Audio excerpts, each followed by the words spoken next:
Hey there, it's Anonymous Tea, where we spill the tea anonymously. Hello, everyone. Hello, YouTubers. Hope you guys are all having an amazing day today, sending good vibes, sending positivity, sending blessings, and good energy to each and every single one of you. Thank you so much for tuning in. So today we're talking Real Housewives of Atlanta. Anything I say is alleged and in my very, very personal opinion. This is for entertainment purposes only. None of this is personal. The Copyright Act of 1976 is in the description box. Some meat and potatoes, some housekeeping items. It is free to follow me. Free to follow me on this channel, Anonymous Tea. Free to follow me on my other channel, Anonymous Tea Podcast. Free to follow me on the Tickety Talk at Anonymous Tea Podcast. Free to follow me on the Instagram. On the Instagram, is at Anonymous Reality Tea. Free to share everywhere. Free to like the video so that it gets out into the algorithm. Free to share with your family, your friends, and your foes. Whether you are coming or going, please hit the like button. So we need to talk Real Housewives of Atlanta, Sweet 16, episode 4, entitled The Vault. And it was a lot, y'all. It was a lot. Bravo, I've got questions. I need answers. What in the heck was tonight? What in the heck was tonight? So we started off, again, one of the preview clips that Bravo had dropped like on Tuesday of this week, or of last week, was the Britt and Angela scene in which Britt has her dog Mimosa in a stroller, and really the meat and potatoes of this scene was Angela saying that her mom and her sister are not they're not getting along right now because basically they have an issue with Charles. But my problem with Angela is she's not saying what the real issue is, talking about they loved Charles at the beginning and there was some cleaning issue or something regarding the house. I don't know. I don't buy it. I think it has everything to do with the alleged rumor about the alleged cheating and the alleged rumor about the outside child. And you probably, like I said in my previous video, were crying your eyes out, depressed, upset. How could Charles do this to you? But then something in you was like, you know what? This is a former NBA player. He's best friends with Michael Jordan. I still want the clout of being Mrs. Charles Oakley. And as we know, the only alleged Mrs. Charles Oakley. So I'm going to ride this out. No. But yeah, we have no information on the youngest or on the Charles Oakley Jr. They won't show his age. You should have, if you were going to get on the show, Angela, you should have sprayed your own tea. You should have sprayed your own tea and everything else. But being all this secretive and all this nonsense, and then the Wendy Williams clip drops, no. It's giving a cover-up, and I always say the cover-up is worse than the crime. Britt goes on about her family issues, that basically there's tension between her and her sisters since her father passed away, and her father passed away at home and had a blood clot and everything else. And then we get a later scene of Britt and her sister meeting out to eat, and it was weird because basically the sister was like, yeah, we haven't spoken. I guess there's a tense relationship with the mom too, where the sister blocks her mom off and on and they get into it. And then there's issues with the sisters because apparently Britt hasn't seen her nephews for over a month. And this is what I'm talking about. Y'all be letting this family drama interfere with y'all relationships with y'all nieces and y'all nephews and y'all cousins and stuff. Like apparently there's an issue with Britt's husband. And something happened. There's some type of switch up and there's tension. And it's basically the sisters are not on, the speaking terms that they need to be on. And it's giving controlling. I'm sorry, it is. It's giving controlling Britt's husband because he is blowing up her phone and Britt's up here talking about we got to cut this meal short. No. This is your sister. Your sister who has been around way longer than this husband. This COVID husband of yours. No. Like, see, this is Britt's problem. This is why she has issues. This is why she does not have female friends. She doesn't understand how to read the room. She doesn't understand conflict resolution. She's alleging that back in high school, all these girls wanted to beat her up and she had to get her sister out here to threaten people. No. Why did these girls want to beat you up, right? Because you bragged about being a video vixen underage. You bragged about being linked to all these alleged celebs. I know exactly who Brittany is. She is the same person that is doing the nonsense with Kenya that we'll get to a little bit later. She is the person, when you give her any type of opportunity, she wants to brag about it. She thinks it's the best thing since sliced bread. She thinks she is the it girl, and it probably pissed off a bunch of people. She was doing some hood rat nonsense. Oh, I get to be in a video. I get to be a video vixen. No! So, who cares? Who cares? And those girls at that high school was probably like, oh, so you're a video vixen? So you're out here in these streets? Because that's, like, I see Britt a mile away for who she is, and I cannot believe that Porsha is choosing to befriend her after all this alleged stuff that Britt is allegedly doing this season. Next, we get a scene with Porsha. Porsha has a scene where she is meeting at some meeting office space with her team, with her cousin, with an assistant, and with a creative director to talk about the Porsha brand. And I, for the life of me, cannot understand why Porsha gave up all of these business ventures like Dish Nation, put a hold on all this other stuff just to be with Simon, just to marry Simon. Not sure if this was his idea or Porsha really thought she was going to be living the soft life, because according to Porsha, she said that she was supposed to be retired at the age of 40. No, you were hoping to be married to a billionaire by the age of 40 and you would never have to work again. But now it makes sense why you're back on Housewives, why you're back, going full throttle on, now you want to expand Pampered by Porsha. Now you got other plans for Go Naked Hair. You're doing the acting on Lifetime and everything else. It all makes sense. And then her creative director basically spills tea that I guess Drew Sidora wanted to utilize him to help promote, the music that she's got going on with Dennis. Now, this is where I think things are weird, y'all. I think it is weird that, instead of just being an ambassador for Go Naked Hair, Drew wanted to try to have a separate photo shoot behind Porsha's back and didn't feel it was important to let her know if Porsha is the owner. And then it is weird that she's utilizing Porsha's makeup artist, which basically the makeup artist had to do a rush job on Porsha's makeup for the last episode so that they could spend more time doing Drew's makeup. And you're already working with her ex, her baby daddy on the new album. And now you are trying to implore her creative director to do more stuff. It just seems like with Drew Sidora's all these alleged connections that she has been in Black Hollywood and in the Black entertainment industry, maybe Porsha is right. It's giving single white female or single Black female in this case, because it makes sense. Why doesn't Drew have anything for herself? Where are her connections? Where are her people? It's like she basically befriended Porsha and wanted to utilize everything that Porsha had. Like, it's awkward. It is awkward, y'all. So then we get a scene, y'all, of Drew Sidora and Dennis at the studio. And can Dennis get a peach at this point? He seems to understand it. All y'all online refer to Dennis as the hot dog man, so that's promoting his business. And then Dennis, of course, had his alcohol placed right there for the cameras for the studio session, so that's promoting his alcohol brand. And now y'all are hyping him up as if he is Quincy Jones out here, as if he is Babyface out here, as if he is Jimmy Jam and Terry Lewis out here, as if he is Jermaine Dupri out here for this Drew Sidora album, y'all. So Drew is trying to utilize Dennis to mend things between her and Porsha and be a go-between. No. But I see why Porsha's pissed. Porsha's pissed because basically she has no storyline. Let's just call it for what it is. And basically Drew stole the whole thing. Y'all can say that they're all in on this, but where is Porsha's screen time? Where is her screen time, y'all? So I see actually what is happening. Now, here's where Porsha messed up for me. Porsha should have stayed married to Simon at least through this season, and filed for a divorce, the reunion, and had the following season be her talking about her divorce. Because here's the thing, the tea was out there about Simon well before Porsha even got involved with this man. She saw that house on that season and was determined that this was a go for her, that she wanted this mansion for herself. So therefore, you know, all bets were off. She didn't care about the alleged scamming as long as Simon could provide, you know, the luxury lifestyle, the trips all over the world, and everything else. Porsha was Gucci.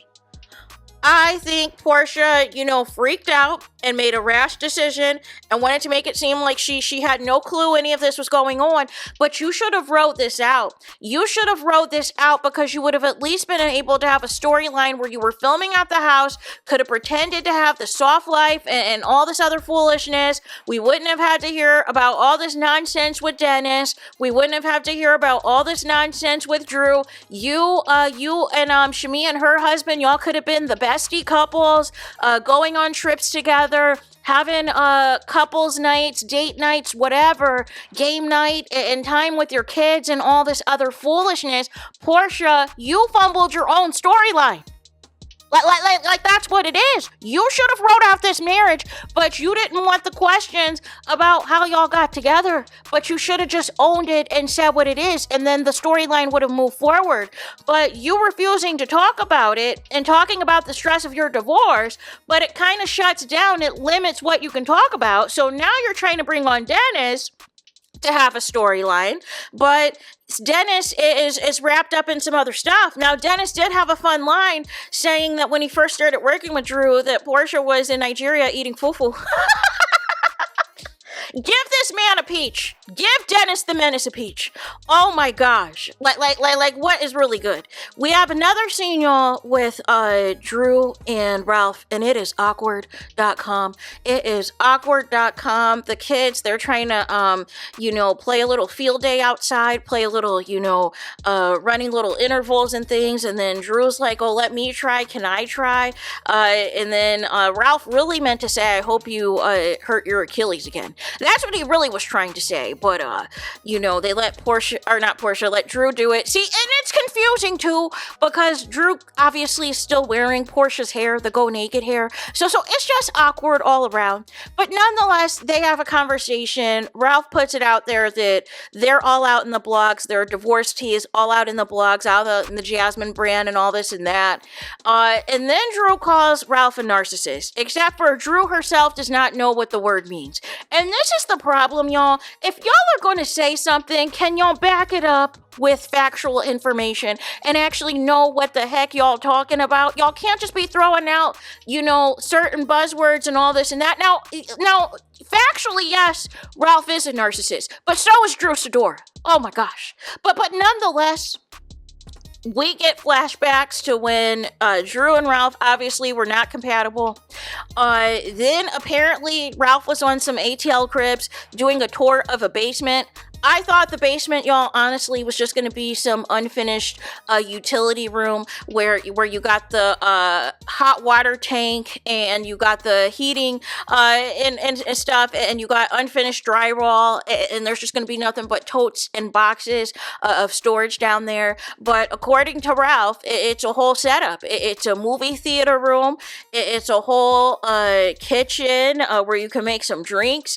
It's a whole setup down there, a whole little bachelor pad down there, if you will. Make it make sense. Make it make sense, but still, nonetheless, neither one of them should be living in this house together. Like, they need to just sort it out and just be done with each other for good. Because all of this foolishness, living in the same house and this messiness is a no-go. And child, why does Ralph have a confessional before Kenya? No. Ralph had a confessional, y'all. Ralph had a confessional with his shirt off, with no undershirt, y'all, as y'all can see on y'all screens. No. Even the producer was like, where is your shirt? And here comes Ralph trying to just grin it off. And then the producer's up here asking, are you outside? And it's just a hot mess. It is a hot mess. It was giving advertising. It was giving, I need to control my own narrative and all this other foolishness. No. So then we get a scene with Kenya and Kelly. And Kelly is at Kenya's Kenya Moore hair care and spa and salon and all the things, right? So Kelly gives us a little more insight. She comes with a bodyguard, and basically she's like to Kenya, you know, I have an MARK like you had an MARK. And I was like, uh-oh. Where is this going? And so basically she said that she needed security because the last time she was in court with her soon-to-be ex-husband or whatever, he threatened to unalive her. No. So basically, Kelly being on this show is really to protect herself. It is really for her own safety. Oh my gosh. And basically, her soon-to-be ex-husband or whatever hasn't seen the kids since all this has happened. Basically, he wants her businesses because she started the businesses after they got married. I guess a couple years after they got married, and then all this and that. And so he wants her businesses and threatening to close it down. And remember, of course, he closed down one of her locations already, and that's why she's putting money into the second location as well, and trying to do all this stuff without him. This is all a hot mess. But basically, he wants Kelly's money because he doesn't have it. He ain't got it. He's just getting his pension and everything else, and he sees the success of Nana's Waffles, right? But basically, Kenya asked the question, like, has any type of other stuff going on? And it kind of gives me that some DV went on in the marriage. Some DV definitely went on in that marriage, y'all. And we don't know the extent or how bad of it, but I mean, if you're at the point, and this is giving Offset, this is giving, DDG, this is giving Martel Holt, all these men that crash out and lose their mind when you decide to leave them for good. When you are sick of their shenanigans and sick of their antics, why are we threatening to unalive people?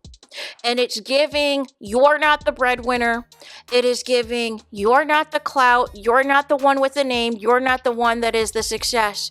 So they think trying to make these threats is going to be a situation where you're going to stay no matter what, because you're going to, obviously not want anything to happen. No.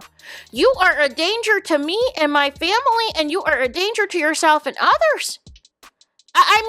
But this is all the people know how to do. When you're insecure and you have no other cards to play, instead of moving on, instead of trying to have a healthy co-parenting relationship, you want to go on an all-out war because you thought somebody was going to put up with your shenanigans and stay married to you or stay with you just because. No. You ruined that when you decided to do what you did to cause the marriage to fail in the first place. Y'all think people out here are just going to be putting up with nonsense and just stick around just to say that they're with somebody or that they're married or because they got kids together, that means that they've got a hold on you forever? No, absolutely not. Absolutely not. And then you want to take it to the level to threaten people? Absolutely not. So, nonetheless, Kenya also makes a comment, y'all, that she put $400,000 into this Kenya Moore hair care spa place. No. Talking about she basically ditched Brooklyn's college fund to put money into this spa that allegedly, this hair care spa, is it even open? Is it even open? And all of this foolishness for what, Kenya? For what? Why? Why would you do that? Just terrible all the way around. All of this to have a storyline, to have something going on for the show. But I just don't understand the logic. $400,000? And is it even open for business right now? No, allegedly. But again, so next we have, we'll just talk about it. Shamia previews her new song to her sister. That was one of the clips that had dropped like on Tuesday of the week or whatever, and how Shamia's nervous about going to Angela's, Black Girl Magic bank party extravaganza, whatever. Sister likes the music, everything else, and Shamia makes a comment that she's going to Instacart some olive oil. And then also she makes a funny confessional about your nose is mine, a Michael Jackson reference when she called Angela Oakley LaToya Jackson in the previous episode, right? So that was kind of like most of it. So the big scene, the big climax of the episode is this big bank event. And the attire allegedly was supposed to be black chic, right? Everyone arrives in black except for Kenya, y'all. Kenya shows up in green. In green and everything else. And she is alleging that she does not own black, y'all. Which is why y'all see a picture of Kenya, y'all, in black. She has plenty of outfits that are black. I don't know why she was lying like that. I don't know. I think Kenya wanted to stand out on purpose because it would be a talking point, and maybe Kenya was feeling the vibes that maybe there wasn't a lot of storyline and things that she had, so she figured, hey, I'll come in green. This is a talking point that they're going to talk about, and that's going to give me camera time. That's going to give me scenes, right? That's what it's giving. So we have a sit down. Shamia shows up and basically brings the olive oil with a branch, saying that she is giving Angela Oakley an olive branch. However, prior to this, her and Porsha were FaceTiming, and Porsha basically was like, don't apologize, let this fester with Angela Oakley. And I was like, this is not. So I'm glad Shamia just went with, let's just squash this beef and keep it moving, right? So then Kelly did something tacky that I am not here for. She is upset because she is alleging that not everybody contributed to her charity at the Balmain event. And I'm like, here we go. So she basically puts Drew on blast and says Drew didn't pay anything. And Drew is trying to show her some text messages that she was talking with an associate about a $2,000 jacket that she was going to get for her child. However, no purchases have been made, no receipts have been made, because the deal was supposed to be 10% of all purchases are supposed to go to Kelly's charity fund.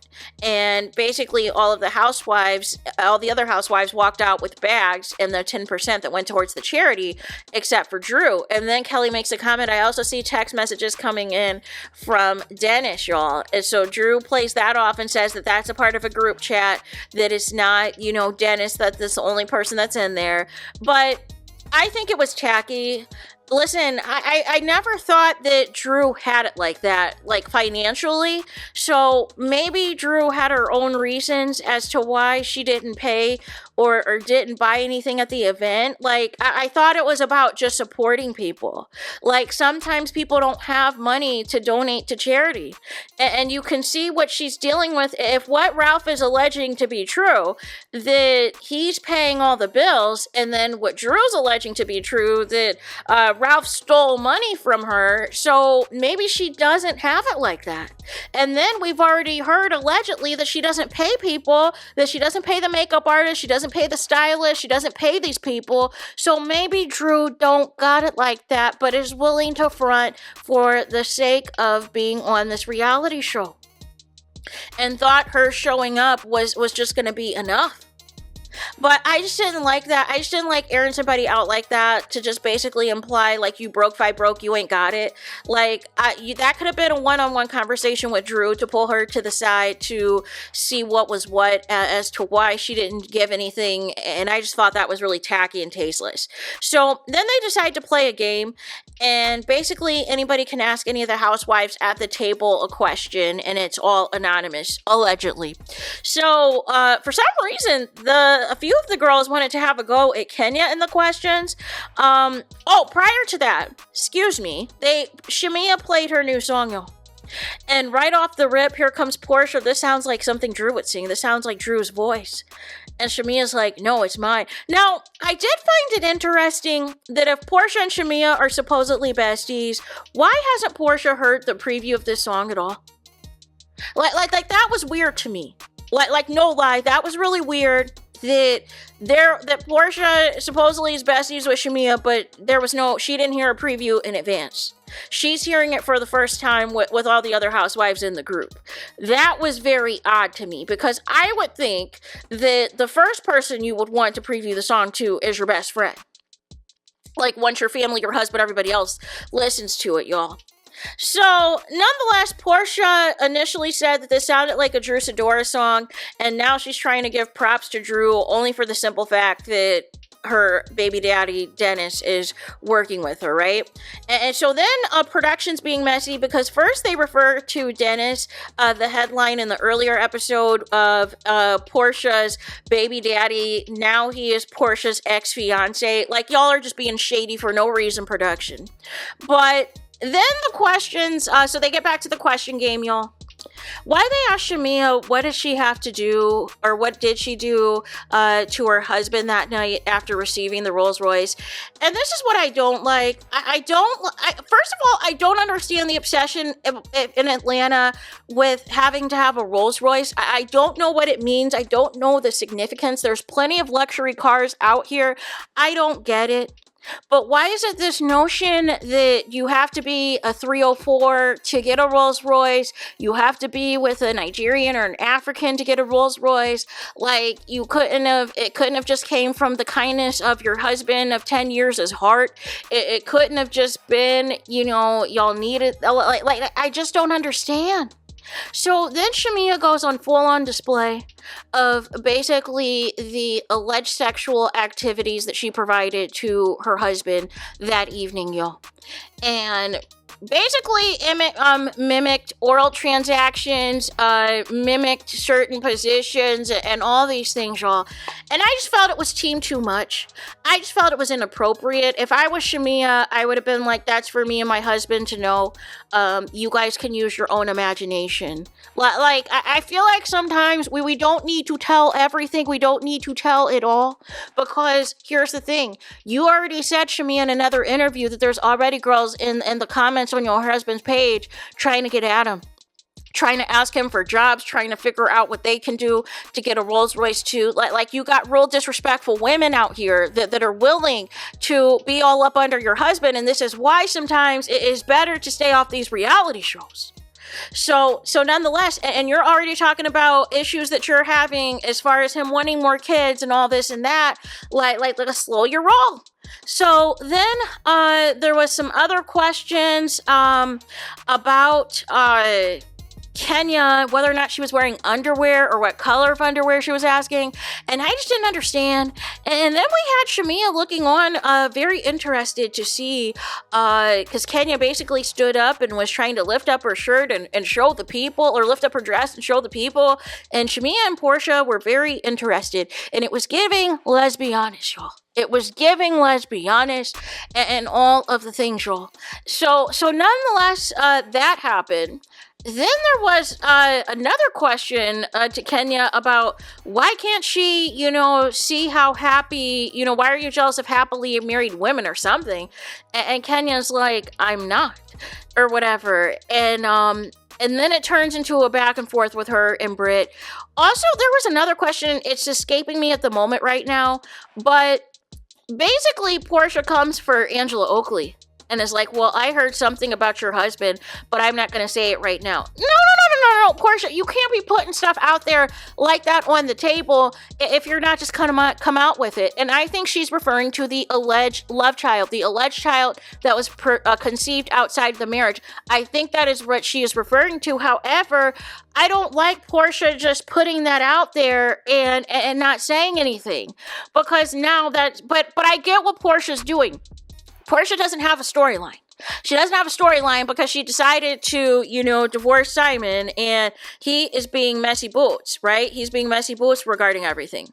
So nonetheless, she has to try to get in where she fits in. So she's going to create this fake beef with Shamea, showing up late to her birthday party and now throwing shade at her song to try to have a moment, to try to have a back and forth, even though in between time, when they're getting ready for all this stuff, they're FaceTiming each other.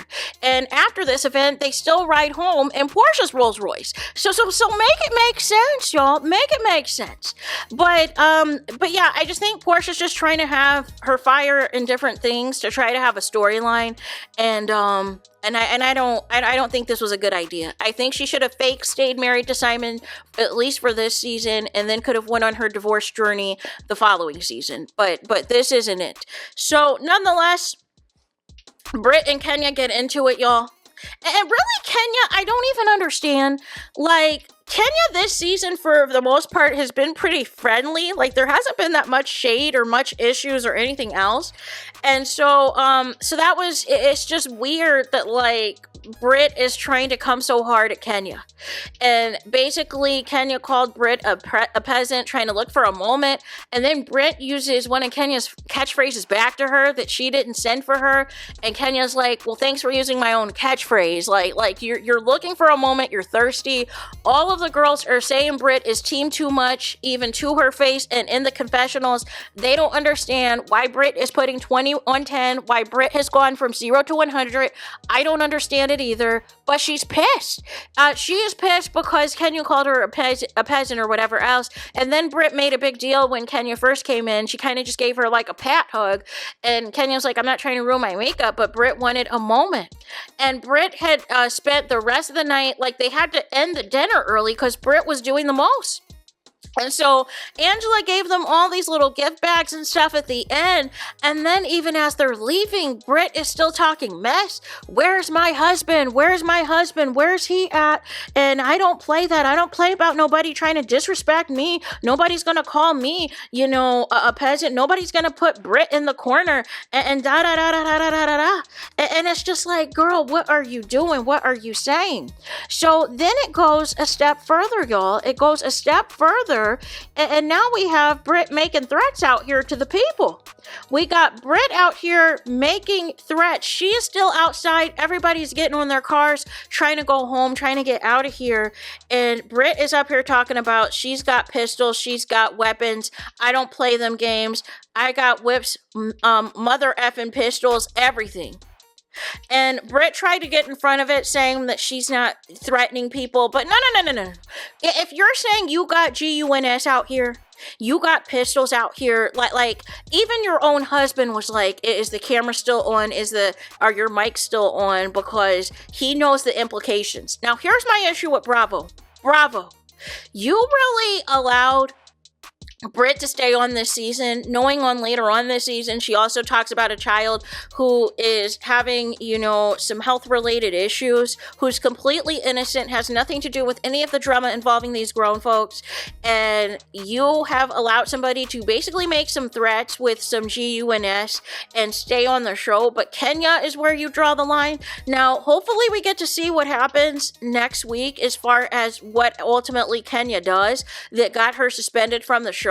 But I feel like we're missing context. I want to know where the rest of Kenya's scenes are for Britt to overreact, because for all intents and purposes, Britt is overreacting. And it makes zero sense as to why she's doing all this overreaction. And so then we get a hot mic at the end of the episode because it's just Porsha, Shamia, and Kenya in the car.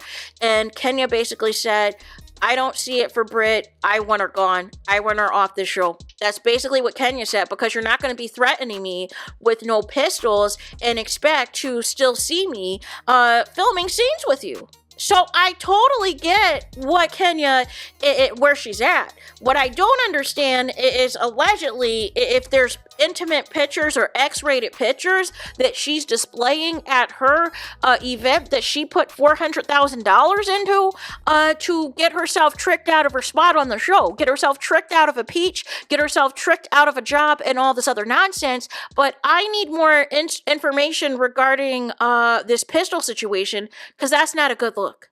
So there is that. Let me know your thoughts in the comments. Please do not forget to like, comment, and subscribe. Hit the notification bell so you're notified the moment I post new content on my channel. And with that being said, I'll talk to you guys again very soon.